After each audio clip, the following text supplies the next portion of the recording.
নমস্কার বন্ধুরা, আমি মনি। আমার চ্যানেলে আরও একটা রেসিপি নিয়ে চলে এসেছি, ডিম দিয়ে সয়াবিন কষা। তো দেখতে থাকুন আমি কিভাবে বানাই। নমস্কার, আমি গ্যাসটা জ্বালিয়ে নিচ্ছি।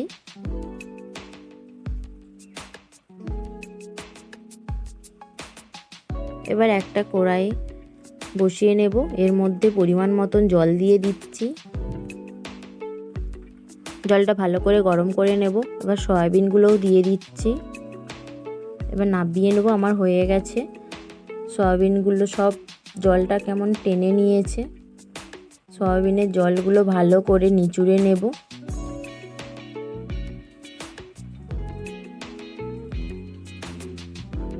আমার যা যা মশলা লাগবে আমি একটা প্লেটে নিয়ে নিয়েছি। পেঁয়াজ বাটা, আদা বাটা, রসুন বাটা, কাঁচা লঙ্কা বাটা, টমেটো কুচি ও গোটা গরম মশলা, লবণ, হলুদ গুঁড়ো, লঙ্কার গুঁড়ো, ধনে গুঁড়ো, জিরে গুঁড়ো, গরম মশলা গুঁড়ো ও তেজপাতা। একটা প্লেটে আলু কেটে নিয়েছি ও দুটো ডিম টক দই নিয়ে নিয়েছি। এবার একটা প্লেটে নিচুড়ে রাখা সয়াবিনগুলো নিয়ে নিয়েছি। এতে ডিম, পরিমাণ মতন লবণ, লঙ্কার গুঁড়ো, ধনে গুঁড়ো দিয়ে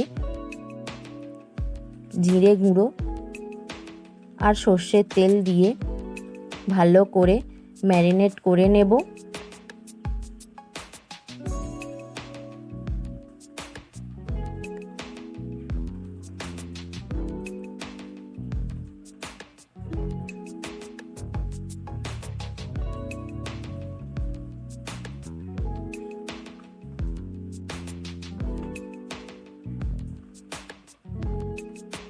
এবার কড়াটা বসিয়ে দিচ্ছি।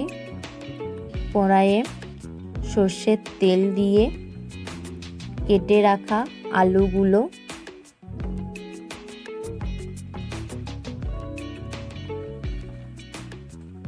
দিয়ে হলুদ গুঁড়ো ও পরিমাণ মতো লবণ দিয়ে ভালো করে ভেজে নেব।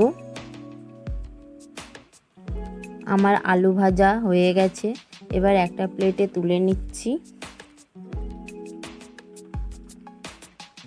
এবার সর্ষের তেল দিয়ে গোটা কাঁচা লঙ্কা ও তেজপাতা ও গোটা গরম মশলা দিয়ে ভেজে নেব।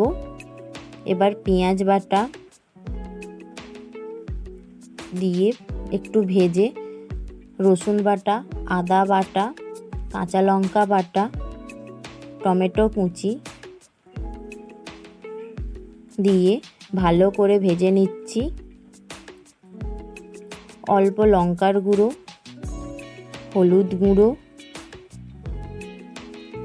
দিয়ে ভালো করে নেড়ে নিচ্ছি। ফেটিয়ে রাখা টক দই আমি দিয়ে দিচ্ছি।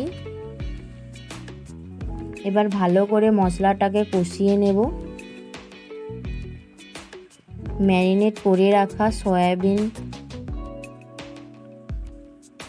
ও আলু দিয়ে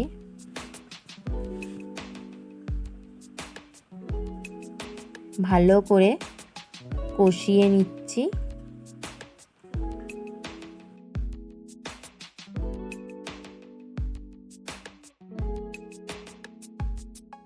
পরিমাণ মতন জল দিয়ে দিচ্ছি।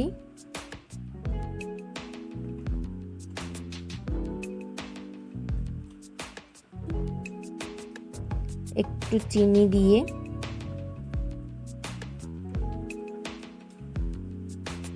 10 মিনিট ঢাকা দিয়ে রেখে দিচ্ছি। 10 মিনিট পর আমি খুলে দেখব। আমার কিন্তু ডিম দিয়ে সয়াবিন কষা হয়ে গেছে। এতে একটু গরম মশলা গুঁড়ো দিয়ে দিচ্ছি।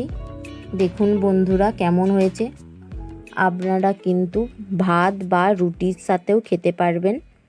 আপনাদের যদি রান্না ভালো লেগে থাকে লাইক, কমেন্ট ও সাবস্ক্রাইব করতে ভুলবেন না।